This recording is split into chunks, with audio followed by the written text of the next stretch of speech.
जब 10 लाख से ज्यादा लड़कियां गैर मुस्लिमों के घरों में मुसलमानों की चली गई इंडिया में, हिंदुस्तान में, इस महफिल में सब लोगों के सामने उसका हाथ चूमने के लिए तैयार हूं जो ये ऐलान करे कि मैं जब शादी करूंगा तो बगैर जहेज के करूंगा। दिल पे हाथ रख के बताओ, अल्लाह का बनाया हुआ सेब, संतरा, अनार, अमरूद अगर माँ खाए तो बच्चे पे असर हो जाए, तो क्या माँ अल्लाह का कुरान पढ़ेगी तो बच्चे पे असर नहीं होगा?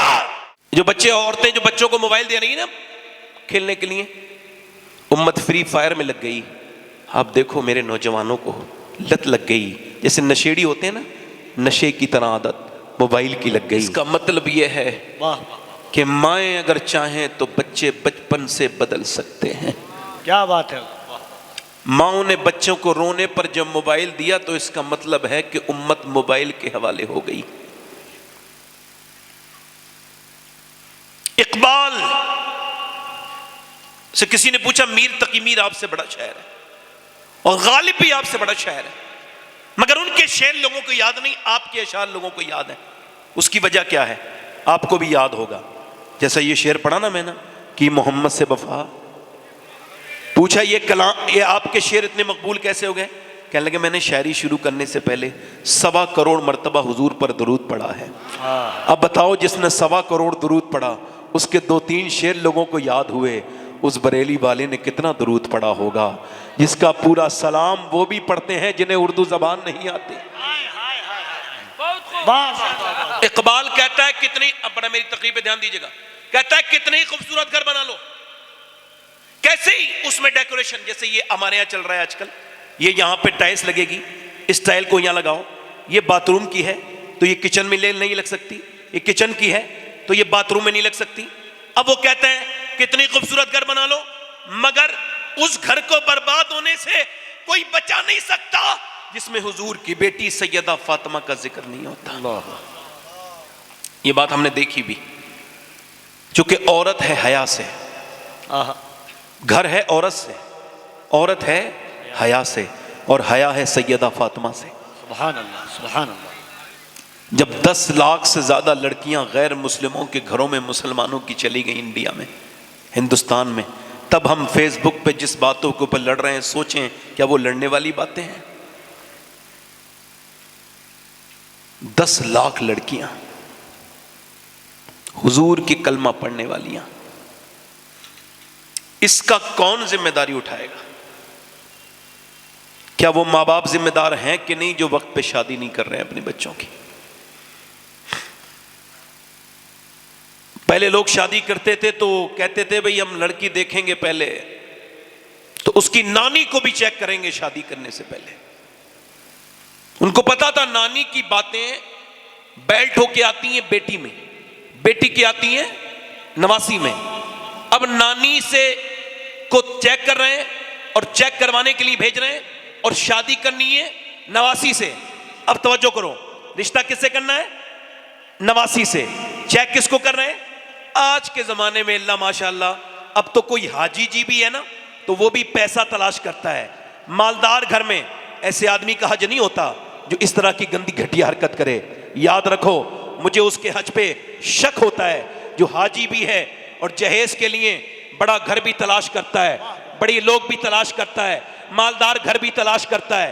अच्छा मेरी तरफ तवज्जो करें जरा भाई, ये कमेटी वाले जो बिल्ले वाले लोग हैं ये बड़ा परेशान करते हैं। मैं रोज ऐसा होता है भाई, बैठ जाओ आप, मेहरबानी करें। आपने अपने प्रोग्राम को अगर कामयाब करा ना तो एक जगह ले लो। आपसे गुजारिश है, मैं आपके कदमों में थोड़ी सी झाड़ू लगाना चाहता हूँ, खुदा के वास्ते मुझे परेशान ना करो। देखो मुझे ना तो दाद चाहिए आपसे, ना आपको सुबह को ये कहिएगा मेरी तकरीर बहुत अच्छी लगी। हाँ मेरी बातों पे गौर जरूर कीजिएगा, ठीक है? सुने, मैं अब इस सब चीज़ों से, जब से ये सब चीज़ें सुन रहा हूँ तो मेरे दिमाग से हट चुकी हैं सब चीज़ें। मैं उस दिन कामयाब होऊंगा जिस दिन ईमान पे मेरी मौत होगी, बस वो उस दिन के लिए मैं याद करता रहता हूँ उस बात को। ना सफ़र में सुकून है, ना सोते वक्त सुकून है कि यार मेरे ऊपर मौत खड़ी है और मैं इतना बेपरवाह हूँ। सोचिए जरा, वो हाजी मुझे हाजी नहीं लगता जो अमीर की लड़की तलाश करे। आज के जमाने में अब अगर कोई लड़का ये ऐलान करे, मेरे भाइयों आपने अपनी बेटी की शादी की बड़ी धूमधाम के साथ, तो लोगों ने आपकी बेटी की शादी देखी, खूब इंतजामात देखे, हॉल की सजावट देखी, खूब पैसे खर्च करते देखे, मगर मेरे दोस्तों वो जहेज भी देखा, मगर एक गरीब लड़की भी आई थी। वो रात को गई और रात के मुसल्ला बिछाया और रोने लगी, मालिक मेरा बाप तो बड़ा गरीब है, ना तो इतने पैसे आ पाएंगे, ना मेरी कभी शादी हो पाएगी। बाप घूम रहा है, कोई मुझे ताबीज़ दे दो, मेरी बेटी का रिश्ता नहीं आता। और उधर अमीर की लड़की के रिश्ते खूब आ रहे हैं। अमीर की लड़की बिगड़ी भी है, बेगैरत है, बेशर्म है, मगर मान ले सारे ऐब छुपा दिए, मगर गरीब की लड़की का रिश्ता नहीं आ रहा है। वो कह रहा है कोई ताबीज़ दे दो सैयद साहब, हजरत मौलाना साहब, कोई ताबीज़ दे दो, मेरे घर में रिश्ते नहीं आते। अब उसको कोई कैसे बताए, मेरे भाई आजकल शरीफ लोगों के रिश्ते नहीं आते, आजकल तेरे घर जो रिश्ते नहीं आ रहे हैं ना, ये कोई जादू वादू नहीं है, तू गरीब है इस वजह से रिश्ता नहीं आ रहा है, तेरे घर में पैसा नहीं है। अब तुझे अगर ये बता दिया जाए तो तेरा दिल और टूट जाएगा। अगर आज के जमाने में भी कोई लड़का ऐसा है जो इस महफिल में ऐलान करे जिसकी शादी नहीं हुई है, मैं शादी करूंगा तो अपने बाप से कहूंगा मुझे बगैर शादी चाहिए, बगैर जहेज की, मुझे सिर्फ नेक लड़की चाहिए, क्योंकि नबी का फरमान है।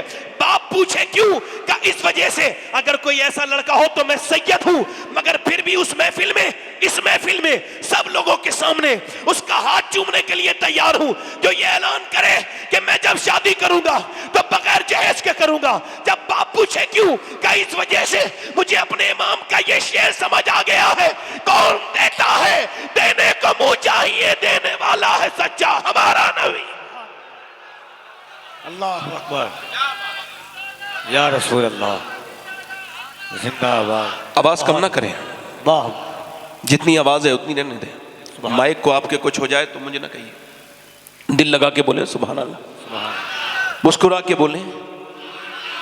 अब पहले क्या देखते थे?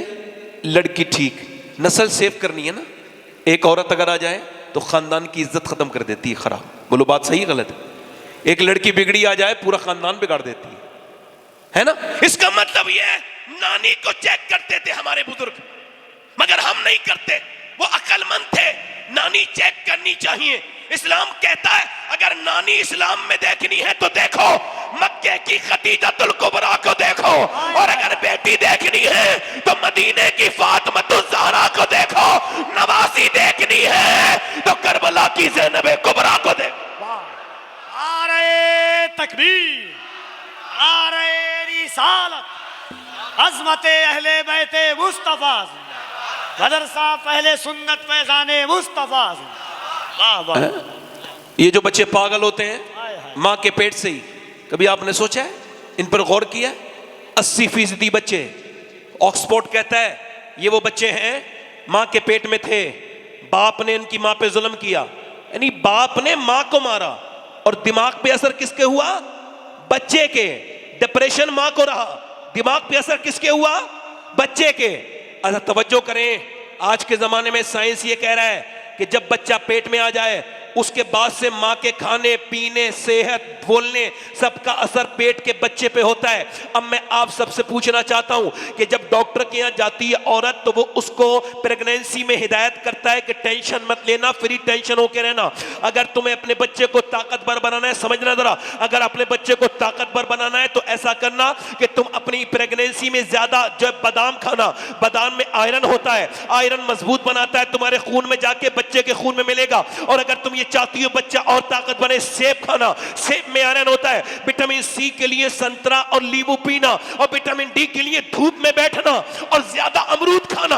अब मुझे दिल पे हाथ रख के बताओ, अल्लाह का बनाया हुआ सेब, संतरा, अनार, अमरूद अगर माँ खाए तो बच्चे पे असर हो जाए, तो क्या माँ अल्लाह का कुरान पढ़ेगी तो बच्चे पे असर नहीं होगा? वाह वाह वाह वाह वाह, वाह वाह वाह वाह, वाह वाह वाह, क्या बात है, बहुत लाजवाब। इमाम आज़म अबू हनीफा की नस्ल का एक बच्चा पानीपत में पैदा हुआ। कुरान तो आपने छोड़ दिया ना, मियाओं के ताबीज़ पे भरोसा है, अल्लाह के कुरान से मोहब्बत नहीं। क्या आपने किया है? एक साहब मुझसे बोले मेरे घर में जरा देखना जादू तो नहीं है। मैंने कहा मेरे पास ये पैमाना ही नहीं भाई नापने वाला, और ना मैं तो उन लोगों से भी रुजू करना चाहता हूं जिन्हें ये पता है कि वो कैसे बताते हैं। एक सगे भाई को बता दिया इसने, ये कोई आम बात नहीं है। 5,000 रुपए के लिए आपने कितना बड़ा जुर्म किया मालूम है? बख्शे नहीं जाओगे भाई। एक सगे भाई के बारे में बता दिया उसने, तेरे भाई ने जादू कराया। अब उसका जनाजा जा रहा है, कोई कह रहा है भाई के जनाजे को कांधा दे ले, नहीं दूंगा, इसने मेरे घर में जादू कराया था। किस तरफ चले गए हम लोग। वो मुझे अंदर लेके गए, मैं खाना खाने गया था, तो उनकी बीवी ने भिजवाई ये ताबीज़ फलां के, फलां का ताबीज़, फलां मियाँ का ताबीज़, फलां का ताबीज़। मैं कहा ठीक है, मैं कुछ नहीं बोला। इस हमने ये मोम जामा करा, इस पर खुशबू लगाई है। मैंने कहा ज़रा कुरान उठाओ। कुरान उठाया तो उस पर गर्द जमी थी, धूल। मैंने उसके सीने से लगाया और फिर उसको साफ़ किया और फिर उसको कुरान को पढ़ा तो मेरे चंद आंसू टपक गए। कहने लगे क्यों रोते हैं? मैंने कहा भाई इस उम्मत के हाल पे रो रहा हूँ। मतलब क्या है? मैं कहा जिस घर में मियाँ के दिए हुए तावीज़ की इतनी इज्जत हो और अल्लाह के कलाम पे धूल जमी हो, वहाँ बर्बादी नहीं होगी तो क्या आबादी होगी।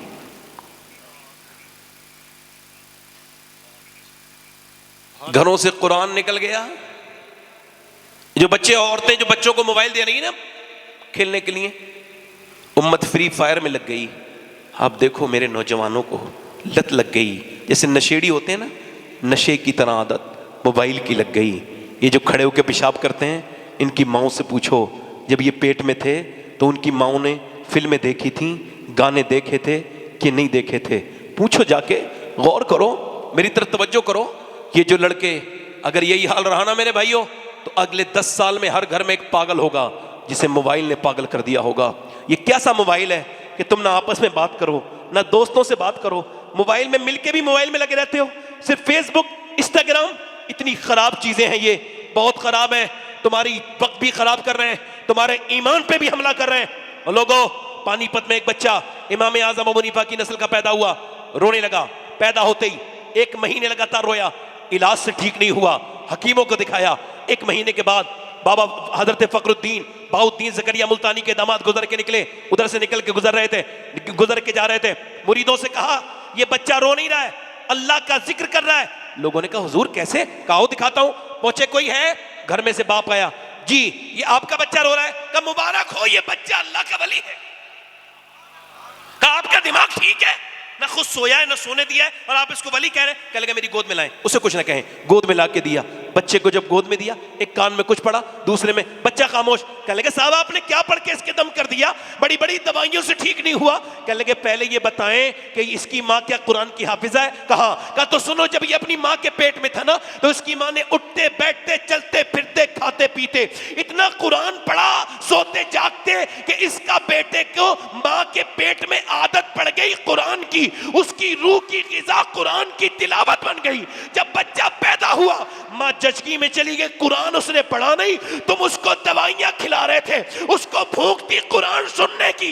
मैंने एक कान में एक आयत सुनाई, दूसरी में दूसरी आयत पढ़ी, बच्चा खामोश हो गया। उस बच्चे का नाम शरफुद्दीन बू अली शाह कलंदर पानीपती है। वाह वाह वाह वाह वाह वाह वाह वाह, सुभान अल्लाह सुभान अल्लाह, क्या बात। कहाँ गई वो माएँ? मेरी आंखें तो उन माओं को तलाश कर रही हैं जो अपने बच्चों को जहन्नम से बचाने के लिए रोती थी सजदों में।